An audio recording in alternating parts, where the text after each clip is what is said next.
Bruce Curlock, our writer from Oilers Nation, covers everything. Oilers, Condors, he does it all. Bruce, welcome back to the show. How's it going? Very good, gentlemen. How are you guys today? Well, the chat's spicy, so we always got that going for us on the show. What did you make of the 6 periods of hockey we saw from the Oilers this weekend? Is there anything that maybe you saw that is giving you cause to be concerned about this team as we head into the final stretch of regular season games? Well, Ontario, I think, is always a bit of a wild card trip, right? I mean, I can't remember the number. I thought it was 11 or 13 of the players are from Ontario on the team. So, I mean, you can get some of that. Is there anything that I saw that was, something to worry about going forward?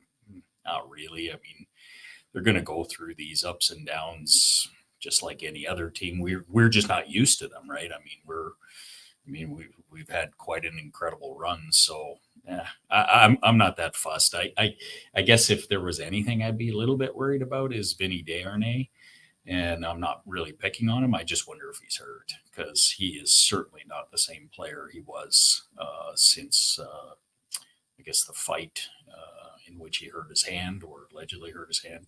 He doesn't look the same to me, and so I'd be a little bit worried about that. But if it's just injury, then he's got some time. Yeah, the finger, I can confirm it was a gnarly one from the people I talked to. So you're hoping that's something he can just kind of get out of his system again in the final 10 games here. I know there's been a lot of talk about the blue line and people want to see more Troy Stecher and all that, but I think there's an equally interesting conversation to have about the forward group. We saw Evander Kane go out of the lineup for the game against Ottawa. We've seen Chris Knobloch really move around his forward group a lot. He doesn't run with a ton of consistent line mates. If it was night one of the playoffs, what are a few things that you would like to see in the way the Oilers forward group is structured? Are there any duos you think they really need to keep together, or like anything like that? What are a few things you'd like to see in the night one playoff lineup? Well, I think having 97 and 29 split would be the first thing for sure. I think Ryan Nugent-Hopkins and Hyman with McDavid makes all the sense in the world. It's the second line that always becomes the issue here. The solution has been to kind of run McLeod and Fogle there. I don't know that that's a long-term solution or not. Kane is an interesting part of this equation. I'm so torn on this player.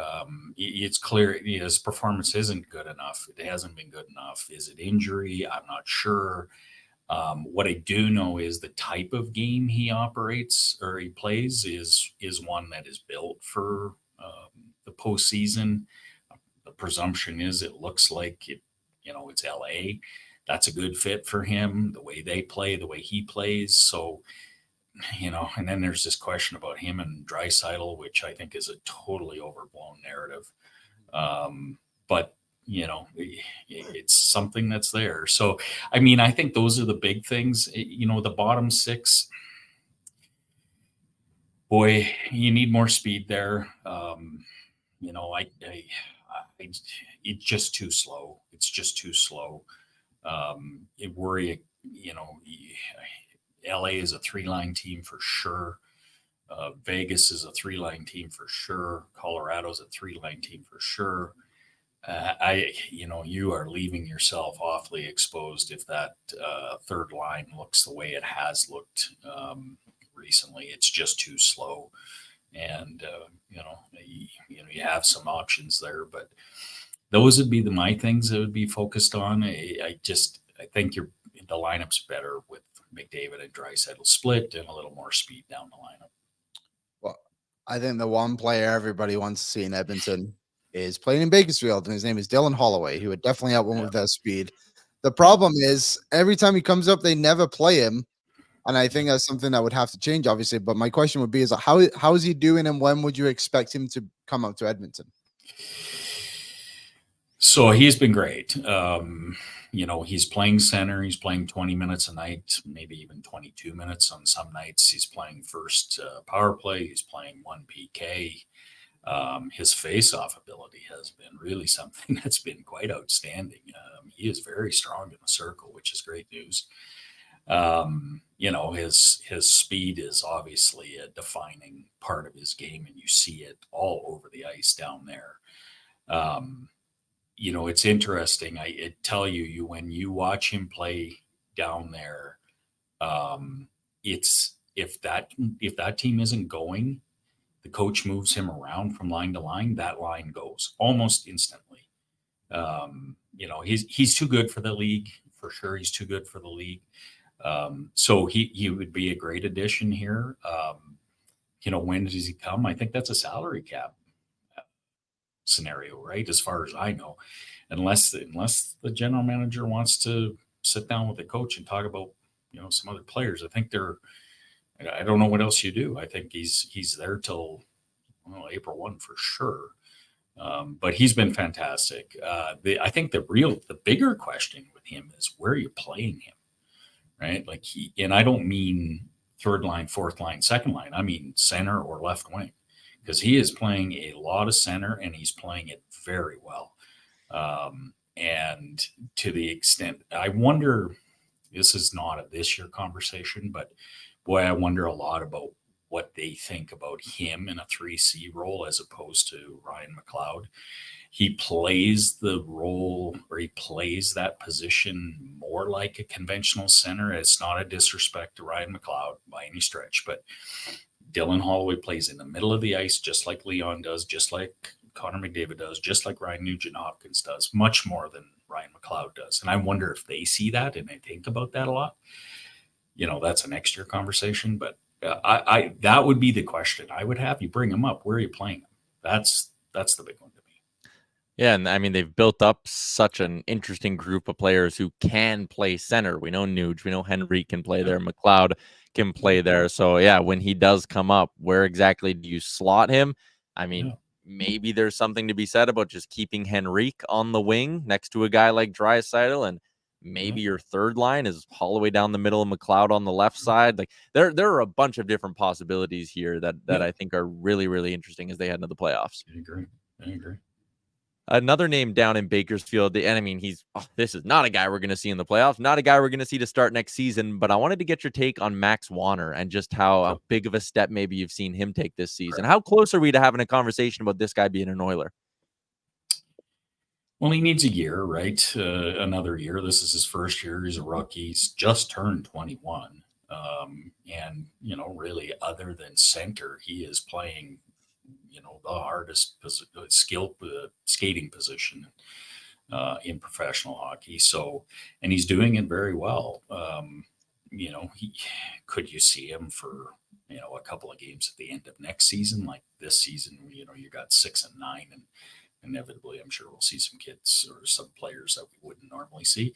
Would you see him next year in that role? Probably, but you're probably a year and change away. But yeah, I mean, I almost think it's a little bit unfair to suggest that, it's really been this massive jump this year.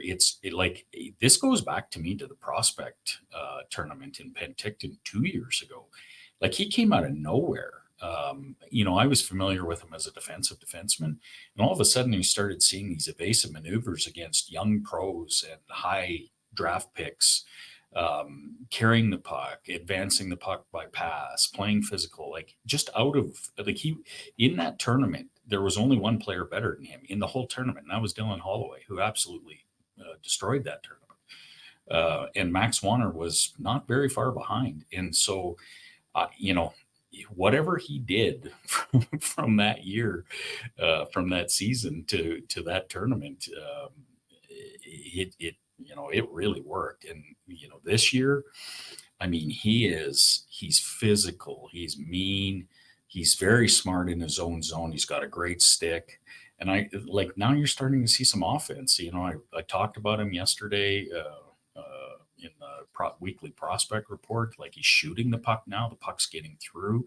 I used an analogy of Michael Kesselring, which, is something I try to use a little bit with defensive defensemen. It doesn't always work. Desharnais would be an example where his shot shot metrics didn't change, but Kesselring, you could see the offense come because he was starting to get his shots through, and you can see the same thing with Wanner. He's found money. Yeah, like he's absolutely found money. I'd be very surprised if he didn't play NHL games. How many he plays, I'm not sure, but boy, his trajectory is really good right now. That 2021 draft for the Oilers is slightly pretty good. It's kind of weird. Like they have Petrov in the 6th round, St. LaChance was a 6th-round pick, Wanner a 7th, but was it Mnzenberger's a 3rd-round pick? I saw you've tweeted about him a few times. What is going on with that guy right now? Because he's basically done nothing at Vermont. But when I've watched him with Germany, he seems to play a completely different role. Is he going to come to Bakersfield, or where are we at with him, do you think? Well, he's a junior, right? So he just finished his junior year. So, I mean, in theory, he could go back for his senior year. I mean, I have heard nothing that says that he isn't interested in playing with the Oilers organization. I mean, his signability, always a question with a college kid, but he's a German kid. And I mean, I can't think that, having Leon Draisaitl on the team would be wouldn't do anything but help the situation. So, I don't know. I honestly don't know. So I agree with you, Liam, 100%. He's a different player when he plays with Germany than he plays in Vermont. And I don't mean to say that he's not playing well in Vermont. Defensively, he's a force out there for sure. He's a great skater. He's a big boy, plays physical. That program stinks though.